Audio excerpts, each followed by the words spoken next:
Hello guys, ഇന്നത്തെ വീഡിയോയിലേക്ക് സ്വാഗതം. ഇന്ന് നമ്മൾ എങ്ങനെ GRT ബസ്സിൽ യാത്ര ചെയ്യാം എന്നാണ് കാണിക്കുന്നത്. ഇതാണ് നമ്മുടെ ബസ് സ്റ്റോപ്പ്. അതിന് അടുത്ത് ചേർന്നുള്ളതാണ് വെയിറ്റിംഗ് ഏരിയ. ആ ബോർഡിൽ എഴുതിയിരിക്കുന്ന ബസ് നമ്പറാണ്. ആ നമ്പർ ബസ് മാത്രമേ ഇവിടെ നിർത്തുകയുള്ളൂ. ഇവിടെ എവിടെ പോകണമെങ്കിലും ഗൂഗിൾ മാപ്പ് നോക്കേണ്ടി വരും. ഇതാ നമ്മുടെ ബസ് 204 വരുന്നുണ്ട്. ഇവിടെ എല്ലാവരും ക്യൂ നിന്ന് മാത്രമേ ബസ്സിലേക്ക് കയറുകയുള്ളൂ.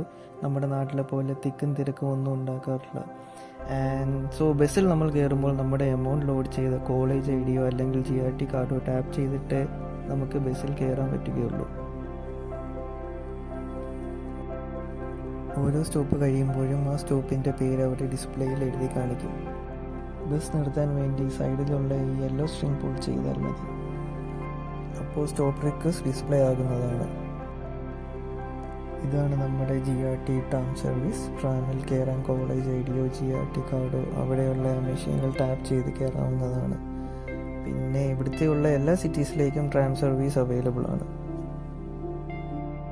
അങ്ങനെ നമ്മൾ തിരിച്ച് കോളേജിലെത്തി. നിങ്ങൾ കാണുന്നത് പോലെ ഇതാണ് കാനഡയിൽ സമ്മറിൻ്റെ അവസ്ഥ. നല്ല മഴയാണ്.